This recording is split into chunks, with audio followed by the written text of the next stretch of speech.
है क्या आपको पता है अटैक ऑन टाइटन का ये वर्ल्ड हमारी रियल वर्ल्ड से इंस्पायर है। और यही नहीं, अटैक ऑन टाइटन के ये कैरेक्टर मार्वल और डीसी में भी तबाही मचा चुके हैं। हाँ, अगर आपको लगता है कि आप अटैक ऑन टाइटन के बारे में सब कुछ जानते हो तो इस वीडियो को एंड तक जरूर देखना, क्योंकि आज इस वीडियो को देखने के बाद तुम्हारी अटैक ऑन टाइटन की नॉलेज एक लेवल और ऊपर बढ़ने वाली है। लेकिन वीडियो स्टार्ट करने से पहले मैं आपको एक जरूरी बात बता देता हूँ, ये वीडियो 4 लेवल में डिवाइडेड है। जैसे जैसे हम लेवल में आगे बढ़ेंगे फैक्ट और भी ज्यादा खूंखार और मजेदार होते जाएंगे। और लेवल 4 को तो तुम भूल कर भी मिस मत करना, क्योंकि ये तुम्हारा दिमाग हिला के रख देगा। तो बिना किसी देरी के अपनी सीट की पेटी बांध लो, हम शुरू करने वाले हैं लेवल 1। तो भाइयों शुरू करते हैं हमारे और तुम्हारे फेवरेट एरन येगर से। अटैक ऑन टाइटन का ये बंदा जिसे पूरी दुनिया जानती है, और जानने की भी क्यों नहीं, भाई ने ऐसा कांड किया था 80% पॉपुलेशन को खत्म कर देना। भाई ये कोई बड़ी बात थोड़ी ना थी, लेकिन दुनिया तो एरन को जान गई। पर क्या तुम एरन के नाम का मतलब जानते हो? तो एरन के नाम का मतलब होता है एक होली पर्सन, और वही उसका सरनेम येगर। ये जर्मन शब्द जिगर से आया है और इसका मतलब होता है एक हंटर। यही इसके नाम का मतलब हुआ, मतलब एक होली पर्सन जो बाद में जाकर एक हंटर बन गया। लेकिन शो में तो हमने देखा है ये बंदा पहले से ही एक रूथलेस हंटर रहा है। और अब बात करते हैं हमारी पोटैटो गर्ल सासा की। तो पता है मांगा के अजीशियामा ने सासा को वॉल्यूम 9 के आसपास ही मारने का प्लान बना दिया था। लेकिन जब उन्होंने ये स्क्रिप्ट अपने एडिटर को दिखाई तो वो एडिटर इतना भावुक हो गया कि वो रोने ही लगा, और उसी के कहने पर सासा को आगे तक जिंदा रखा गया। लेकिन खैर आगे जाके क्या हुआ भाई वो तो सबको पता है। हमारी बैडी मिकासा का नाम कैसे रखा गया है? तो श्यामा ने इसका नाम जापानीज नेवी के एक बहादुर मजबूत वॉरशिप के नाम पर रखा था। हाँ, उनका मानना था कि एक फीमेल का नाम अगर वॉरशिप के नाम पर रखा जाए तो ये चीज काफी हिट होगी। भाई मतलब राइटर एक अलग ही लेवल का दिमाग लगाते हैं। हमारे एरन की फाइटिंग स्टाइल भाई ये काफी यूनिक है। ये स्टाइल किसी और से नहीं बल्कि रियल लाइफ फाइटर पर बेस है। और सिर्फ एरन ही नहीं बल्कि रैनर का आर्मर टाइटन भी एक लेजेंडरी फाइटर से इंस्पायर है। हाँ, तभी तो ये दोनों फाइटिंग काफी सॉलिड लगती है। तो भाई लोग अब आता है लेवल 1 का आखिरी फैक्ट। जब हमारा आर्मन पहली बार जब चीखता है उस डरावनी आवाज के लिए किसी ह्यूमन की नहीं बल्कि एक वेल मछली की आवाज का यूज किया गया था। तो दोस्तों यहाँ खत्म होता है लेवल 1। तो अगर आपको यहाँ तक फुल मजा आया है तो हमारे इस वीडियो को लाइक करो, शेयर करो और प्लीज इसे सब्सक्राइब भी कर लो, क्योंकि अब हम जाने वाले हैं लेवल 2 पर यहाँ से टाइटन का डर और भी ज्यादा बढ़ने वाला है। तो ये टाइटन जब भी चिल्लाते हैं तो भाई हमारे रोंगटे खड़े हो जाते हैं। लेकिन क्या आपको इस आवाज के पीछे का राज पता है? असल में उनके रोने और चीखने की साउंड को बनाने के लिए रियल लाइफ बच्चों के रोने की आवाज को बहुत ज्यादा लेकिन स्ट्रो और पीट शिफ्ट किया गया था, ताकि ये आवाज और भी ज्यादा अजीब और डरावनी लग सके।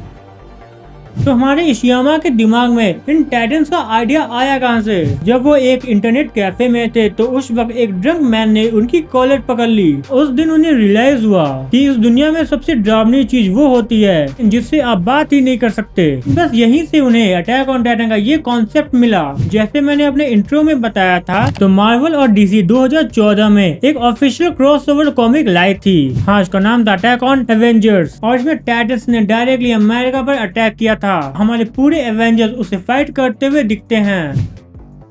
तो हमारे स्क्वाड का सबसे हार्डकोर वेपन है वो है ओडियम गियर। तो श्यामा को हवा में स्विंग करने वाली इस गियर का आइडिया हमारे सबसे फेवरेट स्पाइडरमैन को देख कर आया था। तो हाजिमे श्यामा गेम ऑफ थ्रोन्स के काफी बड़े फैन रहे हैं। ये राइटर काफी इंस्पायर थे गेम ऑफ थ्रोन्स से। तो अब यहाँ से फैक्ट और भी ज्यादा इंटरेस्टिंग होने वाली है। तो अगर आपको चिप्स और पॉपकॉर्न लेनी है तो जाकर लेके बैठ जाओ, क्योंकि अब एंट्री हो चुकी है लेवल 3 में। तो अटैक ऑन टाइटन के पास है एक रियल गिनीज वर्ल्ड रिकॉर्ड। इस मांगा के प्रमोशन के लिए उन्होंने एक 7 फुट मांगा पब्लिश की थी। इसको पढ़ने के लिए भाई सच में एक टाइटन की जरूरत पड़ने वाली है। इसके पहले सीजन में दिखाया गया ये आइकॉनिक ओपनिंग सॉन्ग। लेकिन अगर आप इस सॉन्ग को ध्यान से देखोगे तो आपको समझ में आएगा उन्होंने पूरे शो के मेजर ट्विस्ट और एरन के डार्क फ्यूचर को पूरी तरह से स्पॉइल किया था। इसके बाद आते हैं सबसे अजीब फैक्ट पर। तो अटैक ऑन टाइटन का जो वर्ल्ड मैप है भाई, ये हमारे रियल वर्ल्ड से मैच करता है, या बोलूं तो ये सेम टू सेम है। आप इस अटैक ऑन टाइटन को उल्टा कर देते हो और एक मिरर में देखते हो तो भाई आप इसे देखकर हैरान हो जाओगे। ये वही अटैक ऑन टाइटन का मैप है जो कि रियल लाइफ में भी दिखाया गया है। शो में दिखाया गया है कि ymir सबसे पहली अटैक टाइटन थी। ये कॉन्सेप्ट नॉर्थ मैथोलॉजी से लिया गया है, जहां ymir सबसे पहला टाइटन था। उसके शरीर के अलग अलग हिस्सों ने पूरी दुनिया को ही तबाह कर दिया था। तो भाई और बहनों, अपनी खुशी की बत्ती को जला लो, हम लोग आ चुके हैं सबसे हार्डकोर लेवल पर। ये आप लोगों ने ध्यान तो दिया होगा, हमारा लिवाई एक्करमैन अपनी चाय की कप को हैंडल के बजाय उसे ऊपर से पकड़ना पसंद करता है। पर क्यों? तो इसके पीछे बहुत ही ज्यादा इमोशन और दर्द भरी स्टोरी है। तो इसकी वजह है अंडरग्राउंड सिटी। भाई यहाँ वो बहुत ज्यादा ही गरीब था, इतना कि उसके पास चाय पीने के लिए भी कप भी नहीं थे। अपने भाई ने बहुत मेहनत से एक कप को बाय किया था, लेकिन हैंडल से पकड़ने के कारण भाई वो कप पूरी तरह से एंड हो गया और यही चीज उसके सबसे बड़े सदमे का कारण बना। और उसके बाद लिवाई ने कभी भी हैंडल को हाथ तक नहीं लगाया।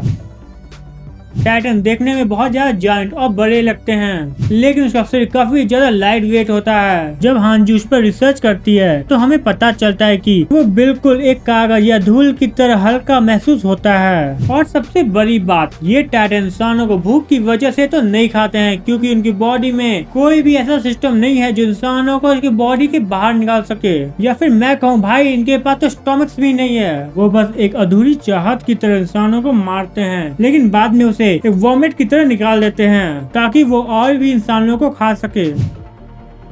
यह आखिरी और सबसे बड़ा सीक्रेट फैक्ट, इन सीरीज के इशियामा ने भी अपना एक कैमियो दिया है। ये कैमियो आपको देखने को मिलेगा अटैक ऑन टाइटन सीजन 3 के एपिसोड 4 में। मैं आपको इसका सेकंड तो नहीं बताने वाला, आप लोग खुद जाकर देख लो। कि बात तुम मुझे भी बता सकते हो कि तुमने इसे कहां पर देखा। तो दोस्तों आज के लिए बस इतना ही। तो आपको इन 19 फैक्ट्स में से सबसे बेस्ट फैक्ट कौन सा लगा, ये तुम हमें बताना मत भूलना। अगर ये वीडियो तुम्हें अच्छी लगी हो तो इसे लाइक करो, सब्सक्राइब करो और हमें कमेंट भी करना मत भूलना। मैं मिलता हूँ तुमसे अगली वीडियो में।